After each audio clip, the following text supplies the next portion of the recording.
Hello. Hello, how are you? How are you? Good. How are you? Sound very Nice to good, meet thank you you. very much. Yeah. My name's Charlie, as you know, but nice to Yeah, meet you, Dale. And are you in England? I am in England, yes. Oh, all right. Cool. Cool. What time Y- is it there? 6 hours Um, ahead from Chicago. yeah, it's 11 o'clock, 11 p.m. Oh, excellent. All right. Yeah. And thanks for having me on your show. I appreciate that. No, you're more than welcome. I am Dale from Dale's Gig Reviews and Metalliville online magazine. And I'm glad you said Charlie, because I've been trying to read your name all day and work out how to pronounce it. It's Kyriakos, I believe. Yeah, Kyriakos, exactly. Ah, I've got Yeah, that right then. it's Greek. Yes, yeah, you're from Greece. Yeah. Yeah. I mean, I never lived there, but I was born there. Okay. Yeah, that's cool. And I'm looking at I've your Anthrax album in the back. Yeah, I've got Anthrax, I've got Megadeth, and I've Megadeth. got another Anthrax. Yeah, spreading the disease. That's the one. That's my favorite Anthrax. That and Among the Living. Yeah. Oh, I love Among the Living. That's a fantastic album. And Persistence of Time. That's one of my favorites. Yeah, and then that was around the good time. When Among the Living came out, it was the golden age of thrash. You know what I mean? Rain and Blood over the time around there. Oh yeah, yeah. Excellent.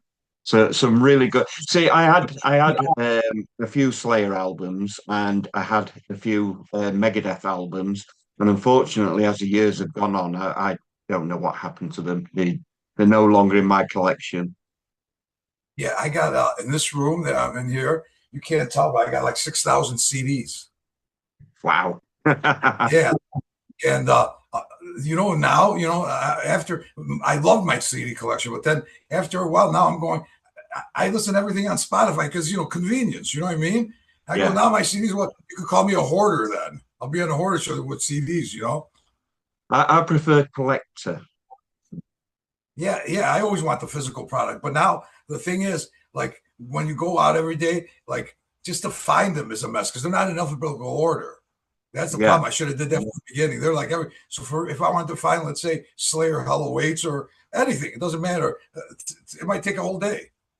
Yeah. I know that's the issue where you can just go on a streaming platform, type it in, and it's there at your fingertips. But I much prefer putting my vinyl on and sticking that needle on and listening to that critical and Yeah, well, yeah. I don't have a turntable anymore. And then CDs. I bought a new car, in 2020. No CD players in new cars.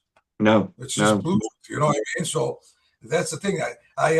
That's the thing that really kills. If I actually had a CD player in my car, wouldn't be going on Spotify. You know what I mean? I'd be Yeah. carrying my CDs everywhere.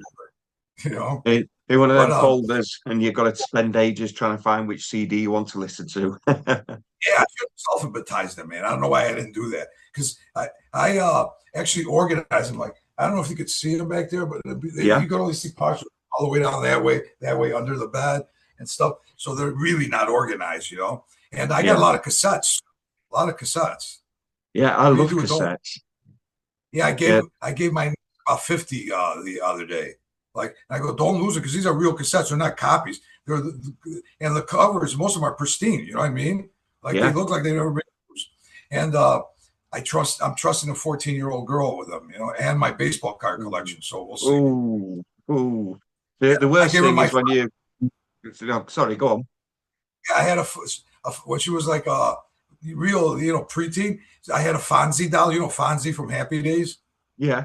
And he had a switch to make. He put his thumbs up. He had his leather jacket, his jeans, and then I let her borrow it, and that's worth a lot of money. The Fonzie doll, you know what I mean, from some. And then I found it in her room the other day when she got a new guitar. We were bringing stuff up into the room like an amp, and then I found Fonzie buried on top of all Barbie dolls, naked.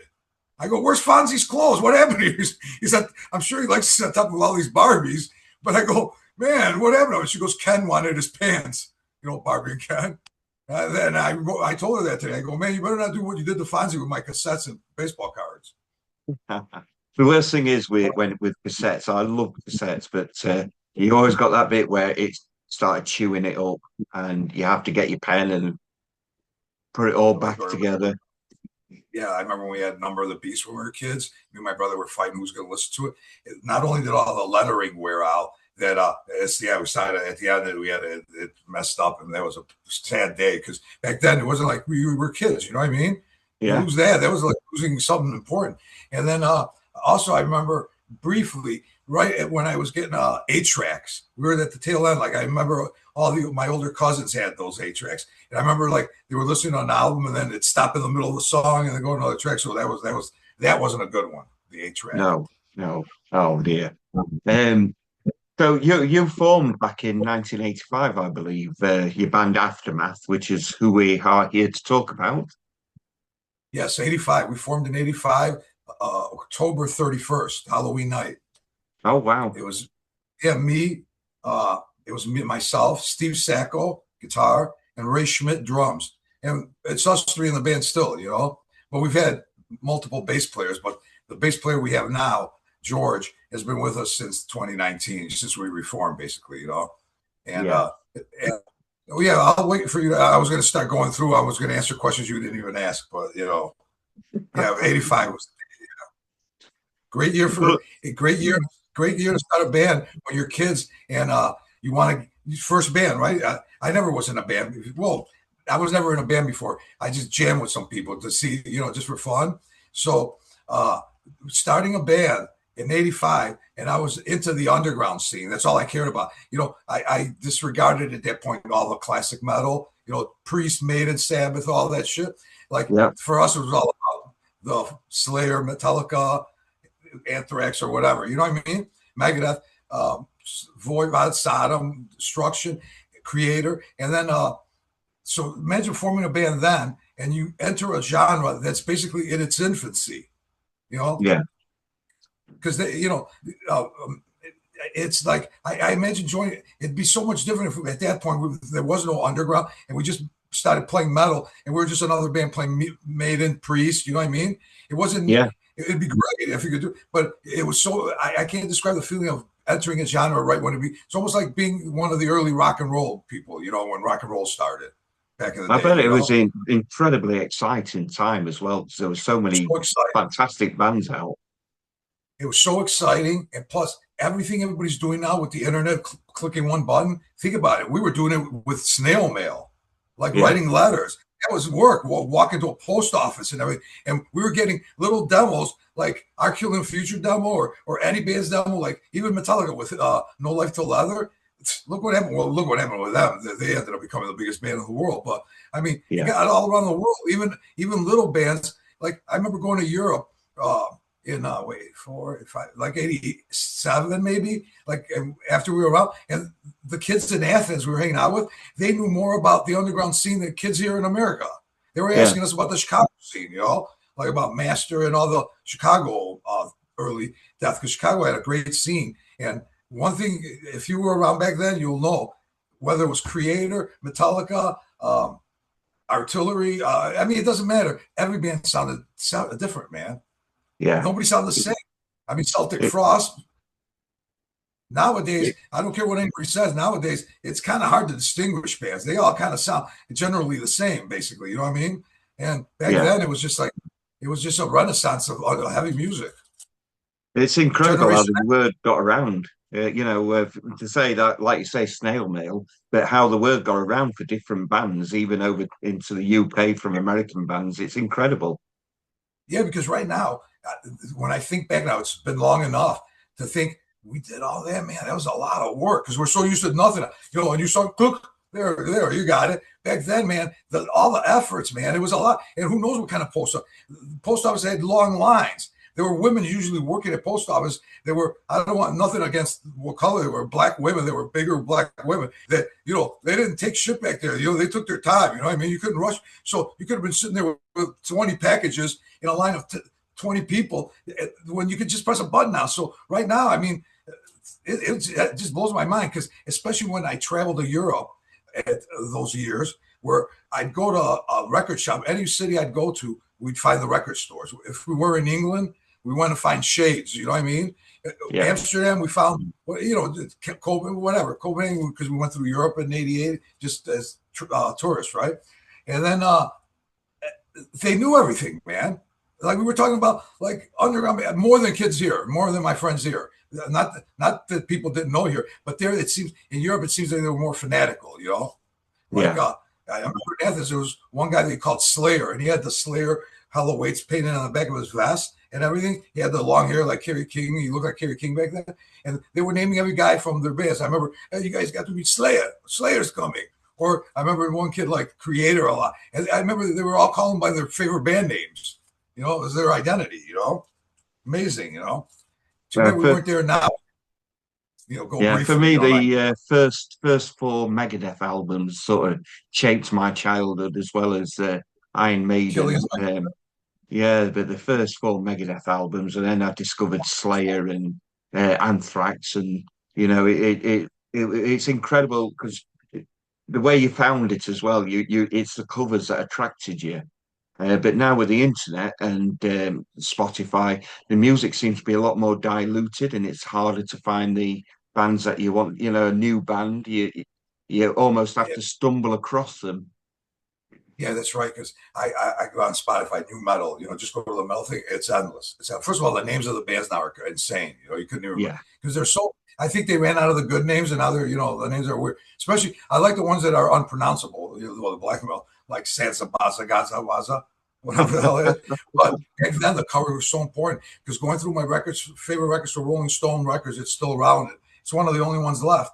I remember picking up the Venom first, black metal or Welcome to Hell, whichever one, and flipping around there going, Death of Nuns, crucifying nuns and priests and all that. And just holding it felt like evil, you know what I mean? And yeah, just going through, like even looking at Killing Is My Business, Skull, or I mean, the cover, it's just, and then coming home and opening it up, looking at the thank list, the lyrics, it was just an experience, the smell of the vinyl, certain vinyls, you know what I mean? yeah, I remember yeah, Heaven and Hell, that came out from Black Sabbath.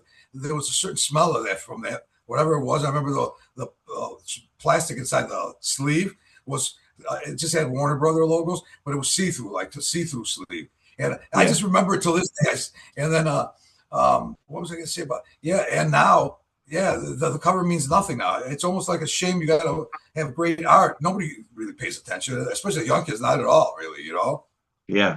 And a lot of because people are putting out singles because there seems to be a limit on attention span of listening to a whole album. So you're getting a lot of EPs or just singles being released instead of full albums. yeah, back like when it started, like in the 50s, when it was a single orientated thing, it was Yeah, singles. Even the Beatles, they were releasing singles, and I don't think that's good. I think you got to make albums, man. yeah, Yeah, you could release a song here or there, like we just released "Sentence to Death," which is it's not a single, just put it out, And there was an old song that we always thought it should have been. It was never recorded properly. It was just recorded on our first demo that we really didn't distribute. It was just for us. It was just two tracks, one yeah, track for all the girls and one. So we did that, but we're gonna put it on our new album. It's gonna be the 12th song on our new album. But yeah, I feel albums is where you can't be. First of all, if you're a band and you just put out singles, it doesn't show the whole full creativity of a whole package of work that and it marks that period. It just albums are special. And well, not only that, most bands nowadays don't even rehearse together. Most new yeah. bands, they're scattered all over. They just send stuff to you, and they just get together when they got to play a show or record. Yeah, So if you're so not in the some same of them room, never even meet each other. It's ridiculous. oh yeah, no, I didn't know. When we were broken up for 20 years, we were like when I came back and I started talking to younger bands. Man, that's one of the first things that amazed me. I go, when do you guys rehearse? Well, we don't really rehearse. One of them says. I go, well, how do you guys get the songs together? He goes, we send files. He was thinking like, what do you mean rehearse together? Yeah, I go, you guys don't yeah. get in a room together and play. And you go, like he was making it seem like I was thinking, you guys get in a room together? That's kind of weird. I mean, Well, that's you sort of answered my question with your sentence to death because that's your single, but that was also your 86 demo, which you already answered. That it's going on your album, but you also did Kill in the Future, which was a demo, Words That Echo Fear, 1989 demo, and which was in the Crank Top 10 demos of 1990. Are you going to be yeah. sort of re-releasing these or including these on albums? And Well, Well, Killing the Future was re-released kind of, it's 24 tracks. It was the first demo in the underground that was shrink wrapped, Right. because there were no shrink wrapped after that. A lot, we shrink wrapped, and it should have been, it could have been well, there was only 5 songs, so it could have been an EP easily. Yeah. You listen to it, it's album, it's not demo quality, it's like bright, and especially when it was recorded, it sounded like bright, clean, intense, and Words That Echo Fear. Oh yeah, and that demo, Killing the Future, was re-released by Dive Bomb Records, a label here in America, and with the first demo together as a CD. So that was released, Was that the one that was released in 2015 and remastered by Paul Logus, who worked with Pantera Anthrax? Yeah. That's it. Yeah, on Dive Bomb Records. I think it's still available. I mean, they're the ones who put out that label. And then Words That Echo Fear, the 3 songs, there's 4 songs on there. The three songs, Words That Echo Fear, Words That Echo Fear, Temptation Overthrown, and Experience are on our first album. We redid, on our first album. And then the Temptation Overthrown on that demo, on Words That Echo Fear demo, we did it on when we came back on our 2019 album, There Is Something Wrong, but it was redone. That demo was called A Temptation to Overthrow. On the album, it's called Temptation Overthrown, and it's got different lyrics, some different. Yeah. But otherwise, right now, we just finished recording what's going to be our 4th album. Our first album came out in 1994, Eyes of Tomorrow. Yeah. And 2019 was our There Is Something Wrong. 2023 was No Time to Waste album, and now this is going to be the 4th one. So It's funny, when we were around, it took 20 some years to have the second album, but now we're about to get done with the 4th album, But the album There Is Something Wrong, it's a concept record, and it deals with the topic is about, even though you didn't ask that, I'm answering a question I didn't get asked, but it's like basically COVID happened a year after that, that COVID thing, after 2019. And if you listen to that, it's all about, I hate to say conspiracies, because I believe I named 33 conspiracies on one of the songs on there, literally name them, that now are considered, they're real. Any regular person that doesn't research stuff could Google it and it'll find out it's confirmed, right? And I'm going 33. I mean, 33 on a song called Pseudocide on that album, and it deals with all that. It's basically an album trying to wake people up. The first song's called False Flag Flying, and and as a matter of fact, it's the same kind of thing like Pink Floyd Animals, which is crazy to say, but pigs, dogs, sheep were the people, pigs were the politicians, dogs were the police, the iron, whatever, and that's kind of like George Orwell's Animal Farm. Yeah. Oh, so 1984. Yeah, 1984. And Animal Farm too. But I can't believe Animals by Pink Floyd was about that. But they hit it well. Nobody ever knew that, because it's kind of controversial. You know what I mean? But mine is out in the open, man. I attack the government big time, because again, you didn't ask. Like the concept of is to awaken and tell people the truth, and I believe what I'm saying. Like everything that's on that album in 2019, by now, this many years later and after COVID, I could have gone, what was I saying? None of these things are coming true, man. But nothing is becoming more real by the day. And so the thing is, man, it's like it's just the songs are coming out real fast. That's why we're making a 4th album. I can't even believe how we're writing all these songs this quick, And I test them. Like, I go out and record all the songs that are on the album from rehearsal, and we don't even rehearse that much. Twice a month, average, an hour and a half, an hour 40 minutes of practice. So that's barely any time. And so I'll go around with the rehearsal versions of it. And if I don't get blown away, I would never put it out.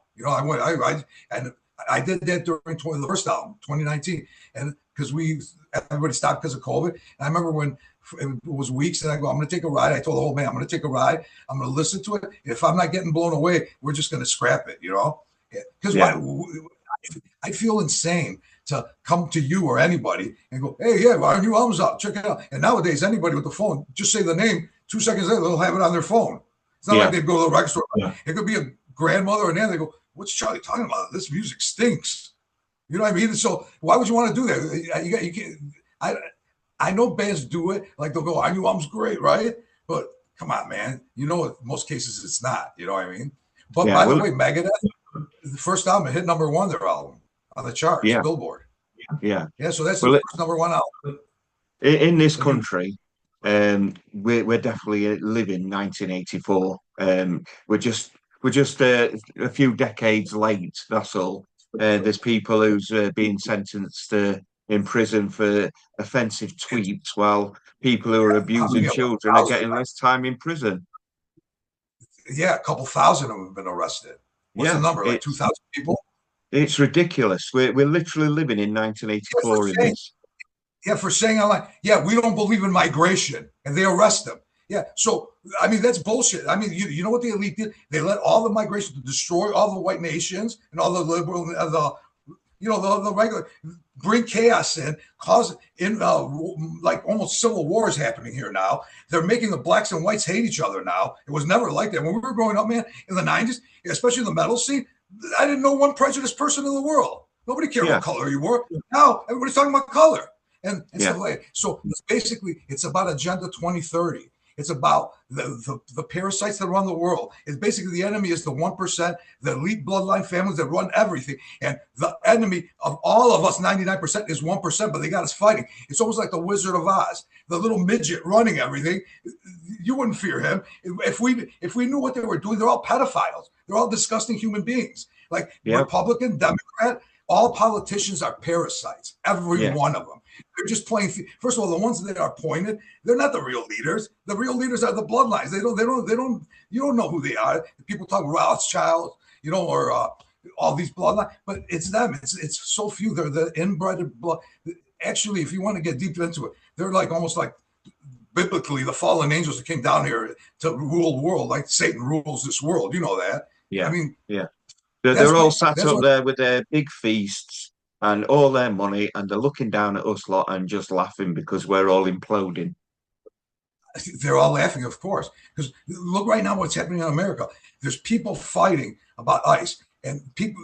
There's regular, especially there's dumb women, with the nose rings and the purple hair. They're out there. No, ICE, get out! ICE, don't belong. They don't understand. First of all, they're doing their job because that is the law. They're trying to get people there in a country illegally.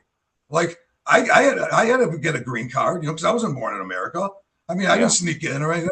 So I would never defend anything like military government. But now that it's gotten so confusing that they're splitting up, dividing. Like, look what they did to the gay community. They made an alphabet, LBGT222. You know what I mean? yeah, So even gay people, like I heard even gay men that were just gay, don't like what's happening to their community because first of all, it domesticated the gays. The gays in the '70s were having a ball. They were having sex anywhere they wanted, free sex. Now they got husbands and they got families and they're living like the hetero life, which is retarded. I don't understand what that's about. Why would you call your husband a husband? Think about your own terminology and come up with your own term. This is my significant thing or whatever. You know what I mean? You can't, or my wife and wife. That's bullshit, man. It's husband and wife. Or yeah, how about the gender thing? They're questioning. They're going to college campuses. They're going, do you know what a male or female is? And these stupid ass kids can't answer the question. yeah, Or even a lady in the Senate, a medical scientist, doctor, she was up there, and the guy was asking, "What is a male and a female?" Can a male reproduce, have babies? She wouldn't say no, they can't because they never can, they never will. You know what I mean? She couldn't answer that. She was going around it because she knows the answer, but it's that whole, left, the whole thing, with no common sense on their party. You know what I mean? But then yeah, again, I don't yeah. believe in parties. Yeah, you got me going now. But even though my brother, the manager, and the label guys, they go, man, Charlie, don't start talking about conspiracy stuff. I mean, but You hey, get man, on very well with the original singer of Anthrax, Neil Turbin. He calls himself a truth seeker, and he likes to find the truth behind things that are being said. And he's very much on the same wavelength as yourself. nothing matters more than the truth. First Yeah, of all, if you're lying, don't you feel kind of as a man? I can see maybe if you're 5 years old and you broke your milk bowl and you lie to your mom, that's when you should be able to lie. And as a child, which is a child thing to lie. You don't have no esteem in you. You should not be doing anything you need to lie about. You Yeah, should only exactly. seek truth. Yeah, there Yeah, should be people. I hate when everybody goes, when someone goes, well, we all have skeletons in our closet. I go, no, everybody doesn't have skeletons in the closet, dude. Yeah, I mean, there's yeah, nothing I got to hide in my life. Or it's almost as funny to bring in a funny little your desert your desert island music that you're embarrassed to like, just something stupid like that in a funny way. You know what I mean? yeah.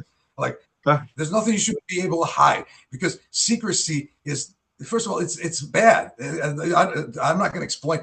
You got common sense. I'm not going to tell you what secrecy is, right? Secrecy is yeah, not good. Secrecy does not. How many times? Maybe the only time, and if you don't want, let's say you want to, don't want to hurt. There's an old person sick and they're dying, and you don't want to tell them the truth. Hey, you got so many days. You know what I mean? That's I don't know, white lie, whatever it is, just for good. You know what I mean? Because I yeah, know a friend, their is dying, and they don't want to tell them, because that his days were numbered. He thought, but he was in his 90s. You know what I mean? yeah, So yeah, it was bad. He lived a full life. But why tell him at the end? No, yeah, you're gonna die. The doctor said in the next couple of weeks. Let him live it out to the end. You know what I mean? yeah, exactly. So what's the title of your new album? I can't say it yet because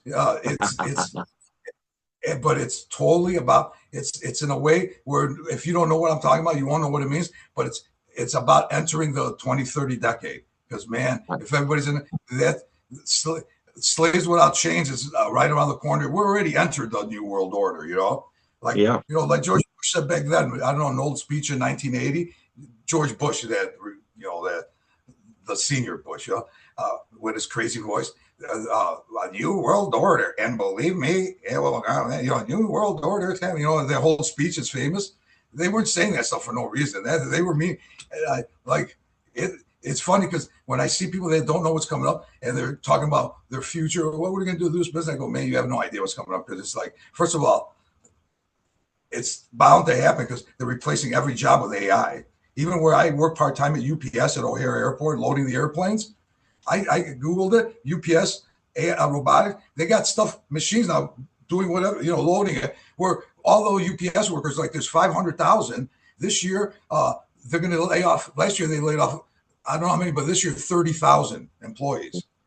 And then Amazon's going to, because of the AI robotics, is laying off for the second year in a row. Like I think 20,000, something like that, right?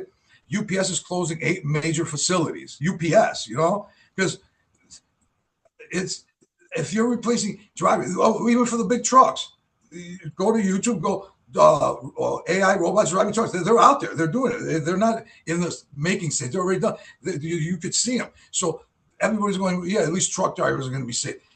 Even tailors. My dad was a tailor, and then I showed him a video where AI ripped the skin off of a grape and sewed it back on. And I told my dad, was an amazing tailor, right? He's retired now. I told him, I go, no. And then he goes, I could probably do that too. I go, all right, Dad. The skin on a grape, perfectly. So think about that. Truck drivers, tailoring, there's not going to be any, there's going to be millions of people without jobs. So what does that mean? They're slowly depopulating. So they're going to get it down to the number they want, and they're going to be government, just like the Democratic Party giving welfare to people. Everybody's going to be on government income, and it's literally going to be no cash. So they'll know everything you do. So they could click you off. Hey, you jaywalked last week. So you know what? You live in England, man. England. And first of all, that's the future. And I'd hate to say it because I love Europe, man. We came to England first time was in '88, and when we went back one time in the 2000s, we didn't see one British person the whole time because this was a layover from our plane. We had to stay there because it went out for 4 or 5 hours, and I had to come back to London. We were going to Chicago. So for it to go 4 or 5 hours towards America and then come back to England, there was a major problem on that plane. They put us up on it. So we were just, that night we were riding around, and the one cab driver that was British, we go, man, last time we were here was in '88, '89, and there were British people in London. It was just like, the Middle East, man, or what, India. And it's just crazy, man. And all that. Europe's, the countries are getting devastated now. Yeah. Sad, yeah. I know. It's It's a very contentious subject in this country at the minute, about all this migration that's going on. But going to you did a cover of John Lennon's "Give Peace a Chance," which I've got to say I really loved. I loved the whole beat and tempo you had in that. I thought it was a fabulous cover. You rule, man. I'm loving. I go to man. I want a track with no vocals, not just the rhythm. Yeah. You know, it's almost like not in a way at all, like an AC/DC simple. You know what I mean? It's just driving. You know. And the reason we did that song because I never wanted to do any cover. You know, but they convinced me because I go, John Lennon, man. He was really for peace, and he's dead. You know, they killed him for that reason. They didn't want him in America. He fought them. I go, think about it. Here's a country that he had to fight hard. John Lennon for the Beatles. They didn't want him. He had to fight to get in America. It took years, you know. So think about it. So we don't want to let this guy. What's his agenda? Well, he wants to talk about peace. No, we can't let him in, man. What do you got in your mind? He was on the Michael Douglas show, sitting with Yoko, and Michael Douglas during the Vietnam War. He goes, John, what do we do? How do we fix all the wars going? He goes, you can't fix it, never. They love them. The people that run the world love wars. And so right there, I go, him saying that right there, the biggest John Lennon, of course they're going to kill him from lone gunmen like kill Kennedy and all that. You know, they're stupid stories. Stupid elite people. Basically, the elite that run the world, they are used to such a dumb fucking public because the Santa Claus story, a guy breaking into your house and bringing you gifts and leaving them there is ridiculous, right? But that story applies to every explanation of every 9/11. To me, the wave, to me, it's a joke. COVID, to me, I never wore a mask once. First of all, UPS never shut down. So I never wore a mask. I was out at night smoking cigarettes, hanging out. I didn't even get a cold. Yeah. You know what I mean? And Eddie Van Halen, Eddie, I got him on my mug. Eddie Van Halen, my childhood, favorite rock star, had the worst death ever. He was dying of cancer. He couldn't see any family members for a year because he was behind the thing. So Alex Van Halen goes, my brother died. We've seen him for a year in the hospital. We couldn't even hug him. Yeah. His family. So no contact with family. He was just sitting there dying. Nobody could, and they could have been in there licking him. They would never gotten COVID. COVID is, they named the cold for that. Just first of all, see, I'm going on a tangent, man. I'm just going to tell you this. In November of 2019, 4 or 5 months before COVID started, right?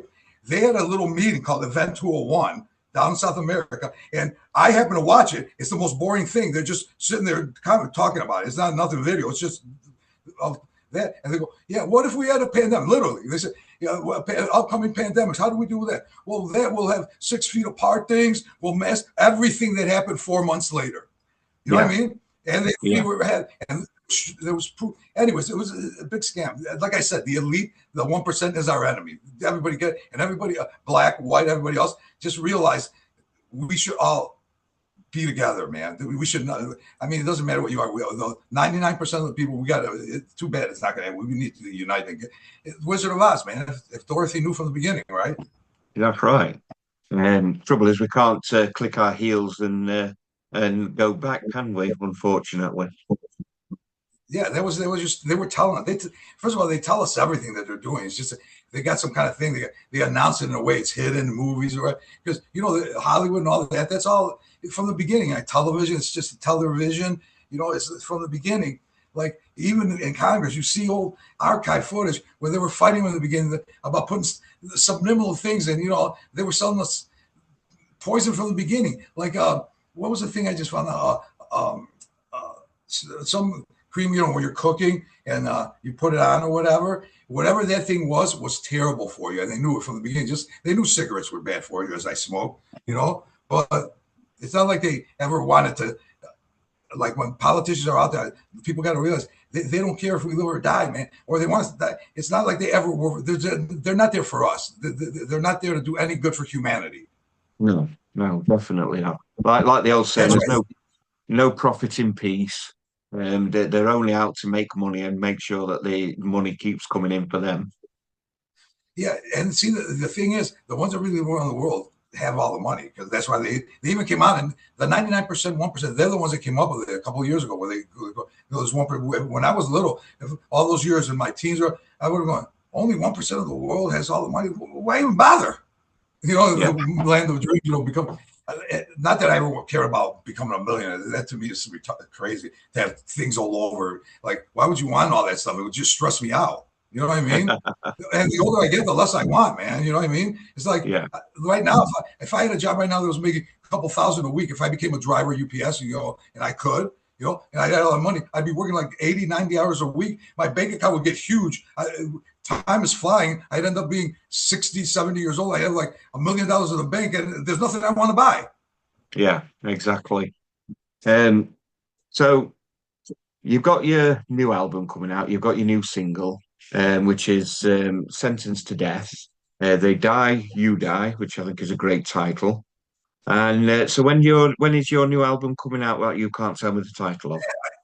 Man, I love that you said you die, they die. I came up with it the night before they sent it out. Because I go to my brother, I want to call, I go, hey, what if we call Sentenced to Death, They Die, You Die? He goes, what are you, crazy? He goes, first of all, it's coming out tomorrow. Or we can't change it. And why would you, they were going nuts. I go, all right. And then he calls me back, he goes, you know what though? We were going to put for Spotify. I don't know what he's talking about for Spotify. I don't do none of that stuff. He goes, he was going to be sentenced to death 2025 or whatever, right? He goes, we like your They Die, You Die, because that's new, And so that's why because I thought about it when I was driving with it, because it popped in my head as it was playing. Well, They Die, You Die, And basically, it's a vigilante. Hey, man, if somebody killed, God forbid, I got a niece. I don't have kids, right? If somebody killed her, I would. You think I'd wait for the police? I don't. You think I care? Like, yeah, I'm free, and then the killer's running around with my niece dead. Like, yeah, that'd be a good life for me. I would be in prison smiling. I would not only kill him, I'd want to torment him. You know what I mean? Just thinking about it gets me angry. So that song, sensitive, like somebody. And one of the songs on our new album, I'll tell you this. It's called Lex Talionis, and that means eye for an eye. You know what I mean? Yeah. So it's all about like. Don't do to others what you don't want done to yourself. Eye for an eye, right? Yeah, that's the rule if they live by it. Don't do, if that'd be the rule of the world. What's the rule of your world? Don't do anything to other people that you don't want done to yourself. That's the only rule we have. Go live. Yeah. That's all you need. Well, that's how I teach my children. Treat people how you want to be treated yourself. So if you're going to be nasty to people, you can only expect that back.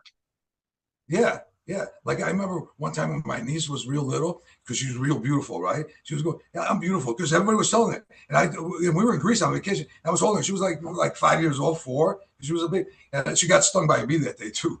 But I go to her, hey, don't ever say you're beautiful. I go, when you get older and go to school, don't go around telling people, hey, everybody knows you're beautiful. Trust me, you don't need to say it. I go, since that about you teaching your children, she's never no ego, nothing. Like if anybody tells her she's beautiful enough, you can tell she blushes. Like if you had parents that were idiots, she'd be saying, "Yeah, I know I am," and she'd be trying to be a model or something, Yeah, exactly. But, yeah, your children, man. And the reason the black community, the kids are basically wild freaks right now, running around like busting into stores, all 10 of them, and robbing and everything. I mean, there's no fathers there. So, and it's all a setup, because when they made them Democrats, the rule was if there was a parent in the house, you get no money from the government. Even when we were little, we were watching the Good Times on TV, a comedy, Good Times. And I remember as a kid, every time they said it a bunch of times when the dad was there, he had to hide because the government lady was coming by. I didn't know what it was. I just stuck my, why does that dad hide? Because what party would do that to remove the dad? That's why there's no baby mama. There's no wife or whatever. There's baby mama because there's no strong father figure. In the 50s, 60s, the black kids that were growing up then, if you've seen their black neighborhoods, they were just like the white neighborhoods. They weren't ghettos. They had stores, they had businesses, they had everything going. But then they got rid of the dad, started giving them money, and then the became a ghetto. And it's only liquor stores and nothing. There's nothing down in those ghettos. So they again, I'm just trying to show people the 1%, man. It's all about everything that's bad about the world is about them. But then again, what's good though, right? Because why are we here to begin with, man? We got freedom, we got will, right? We can go left, right, whatever. I think we're put here as a test, as whatever happens next after death. Nobody really knows, right? But the only thing that makes sense is you're either good or bad. And it seems to me, it's designed like God. This is God. Look at all my little creatures. Oh, that one's. Oh, he died? Yeah, good. Wherever, I don't know what happens next, right? But I think the thing is, You got to be good or bad, and that's all it is. You know, that's all. Either you're going to become a fucking satanic scum, or you're going to be a good person with common sense and know there's a creator. And you know, and forget. And you don't want to get me going on, you know, what NASA and all that is about. You know what I mean? But just do good and be good. And since you got kids, man, you seem like a good person. You got to watch them all the time, man. Set them down the right road. That's right. So, when's your new album coming out? So, it's you know, it's all done right now. We could have sent it to mastery, but since the label is really supportive of us, you know, and we're not like, if it was normally with another label that was like not in, you know, we could have had it out a year ago, because it's been right now. All we have, like, since we've been listening to it, because the rough mixes from the studio, the bounces, they sound like we could release them now, and they're not even mixed yet. It sounds good, that good, you know what I mean? So I just wrote a couple other little parts that just not like you, like kind of like that example, right? Then I want to add, and our guitar, Steve wants to change one or two solos, which is, we don't have to, but we want to do it, you know. But so they'll be out for sure by the summer. Yeah. And would you be touring? Obviously, be touring stateside. Would you be going any further afield? Well, we'll go, just like we played one show in Germany when we reunited in 2019 or whatever. You know, Headbangers Open Air or some festival. But we'll do a lot of those, but no tours where it's like, you know, months on the road or anything like that. We're not, you know, it's it's like there's no. I mean, right now to do that, we're not in it just like, see, we don't care about money, we don't care about becoming the rock star thing. I really feel like if I wasn't so passionate about what I write the lyrics, every one of them, I wouldn't. I feel silly right now where I know what the world really is to play rock star thing. You know what I mean? It wouldn't be. I want to come out of my body and bitch slap me. You know what I mean? I'm only doing, man, believe me, read the lyrics for the last 3 hours, you know. There is something wrong and no time to waste. Read all the lyrics, man. And if you know anything, if you follow any kind of like media, you know, underground, not corporate news, and you're not brainwashed idiot, you know, you'll go, man, I cover especially if there is something wrong. If that album was, if we were a big band and that album came out, the CIA, FBI would definitely kill me.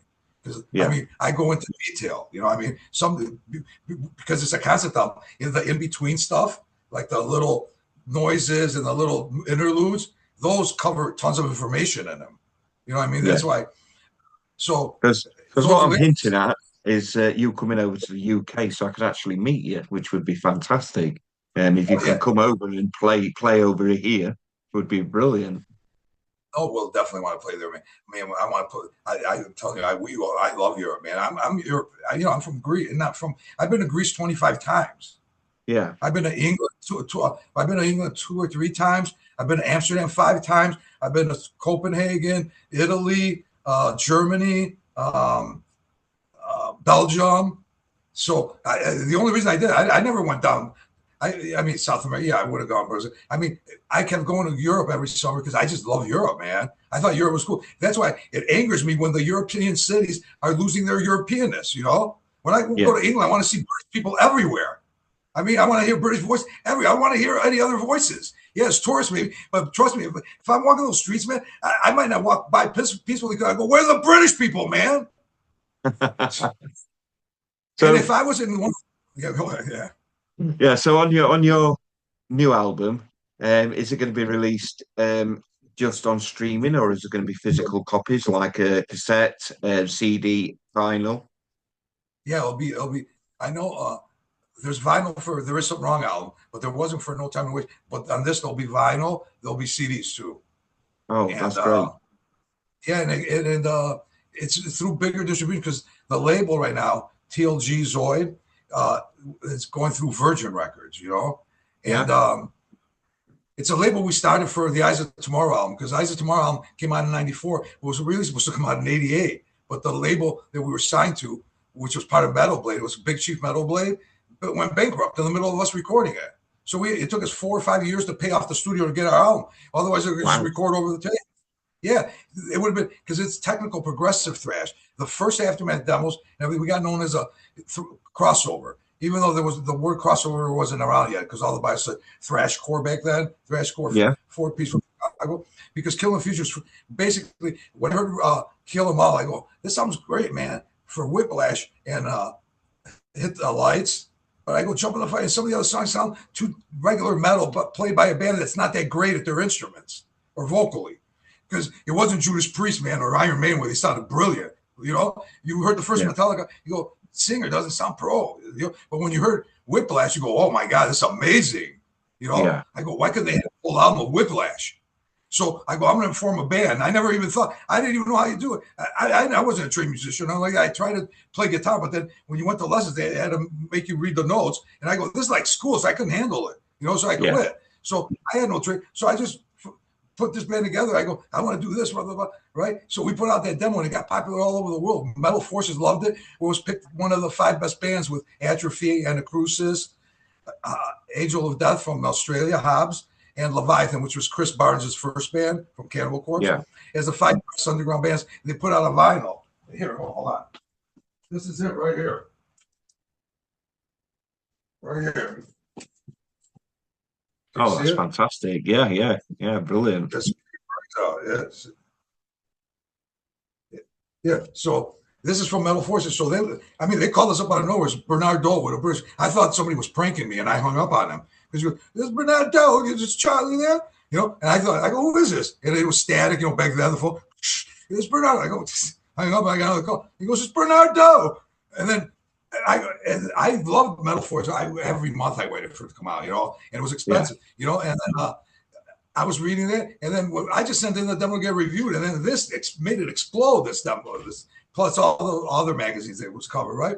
So then it was like Rain and Blood, basically. You know what I mean? It was like from the first one, nonstop speed, man, and everything. So the second demo, Words of Echo Fear. I decided after that was being mixed, Killing Future, I go, man, wouldn't it be cool, man, if we took this new genre and brought in like progressive elements like Pink Floyd and stuff? That's why the demo, Killing the Future and Words of Echo Fear are night and day difference, right? As a matter of fact, when Metal Kerrang, I picked it as one of the 10 best demos of the year in '89, Words of Echo Fear. Killing the Future, you know what they do? And this was great. They put our big photo in their demolition section in Kerrang magazine, and underneath the title said, "Too damn fast." Man, did we get tons of mail, because at that point, that's why I formed them. I wanted to be the fastest band in the world. And I remember the review goes, what are these kids doing nowadays? They're taking the speeds to insane levels. It says it. You can read it because the clippings are out there in our Facebook page, right? And then 2 years later, they picked the next demo as one of the best demos of the year, one of the 10 best demos. So Kerrang, you know what I mean? So the only reason we weren't sellouts, where, you know, you change your style, is because we went from what became crossover, but the fastest kind, you know, remember Cryptic Slaughter? They were fast too, stuff like that. Becoming thrash metal, but progressive, real musical. So you didn't sell out. We just got even harder. I remember we're doing shows in Chicago, and everyone was going crazy at first shows. Like my brother, matter of fact, the first show, you didn't think he's about to take a photo. And next thing I know, he gets knocked on stage, and his glasses are off, and he's crawling around. I'm on stage nervous the first show, and I look at my little brother crawling around. I go, I'm thinking, what are you doing, man? Why are you on stage? And then that was the first show. First time ever on stage. Every show after that was just crazy mosh pits. And then when we made Words of Echo Fear, I didn't want to play the old stuff, the stuff from the year before. You know, they got us. So I remember people going, man, Charlie, we love the new stuff, man. But that's more like getting stoned and really listen to music. Why don't you play some of the old stuff so we could jump around? You know what I mean? We should have done that. We should have mixed them, right? Live, we should have did both stuff. But I go, no, we're crazy. We're past that now. Because I was so into music that I just wanted to experiment, especially a new genre. I go, and I had 5 musicians they were brilliant. I mean, I was honored to be with them. They could play anything. I mean, I don't want to go into detail about them. They're just amazing, all of them, you know. And for some reason, they listen to everything musically. Hey, let's go this time. Okay, let's do. I mean, there wasn't another guy fighting. No, I want to do this. And then when the band broke up, they stopped playing, and now they're back playing. I go, if I was them, they could have easily been in Ray. Man, first of all, they wanted Ray to audition for Slayer people around here, and he didn't want to do it. They're crazy. Even back, because remember when Lady Bombardo quit and stuff like that, and the Whiplash drummer came in for a little while. and there's people that and stuff. And Steve, our guitar player. He was a guitar. He worked as a guitar teacher, right, when we were in high school, and he had like a 40, 50 students at this music store called Tunes and Taps. So he had a guitar teacher, right? I mean, you know how hard. I mean, he had to read up, and he was in a wedding band called Weekend, and they had a booking agent, and they were booked a year and a half. If you got married, they were booked a year and a half in advance. It was a 3-piece, and they had to play whatever's on the Billboard Top 10. They knew like what this week every top 10 song he had to know it. Next week every top 10 song he had to know it. So he had to go every week and buy the new single and learn it. Imagine in thrash metal. Imagine any other thrash metal back then. They barely were learning how to play chords. That's how these guys are. And Ray, our drummer, joined. I mean, they're just amazing. So and now that they're back, and they didn't grind it out all those years and get burned by like from aftermath broke up, and band after band are touring for years. Like for us, it feels like we're still left off from where we were back then. So actually, we should listen to us because if you want old school, we're really old school. We're doing it just like we did back then, man. To us, like 85 was just a week ago. That's brilliant. Well, I'm really looking forward to your new album and your material. I've loved listening to your material. It's been pretty excellent. So it's like listening to an old friend revisiting again. You know what I mean? It's fantastic. And you've been an absolute joy talking to you, and thank you very much for your time. It's getting very late for me tonight, so I'm. And actually, I got to go to work. I got to go to work tonight at O'Hare Airport and load airplanes. But it was an honor meeting you, man. I had a great time talking to you. You literally woke me up. I'm glad because I had my niece all weekend, and I was kind of wanting to sleep. Now I'm ready to go to work. Oh, that's great. The new album, man. I'm telling you, it kicks ass. Just wait until you hear it. It's nothing like the other one. It's you're gonna go after, but just wait until you hear it. Excellent. I literally can't wait. But thank you very much for your time, and hopefully we can catch you in Europe. Yeah, hopefully in England, stay British. I'll see you later. Thank you. Bye.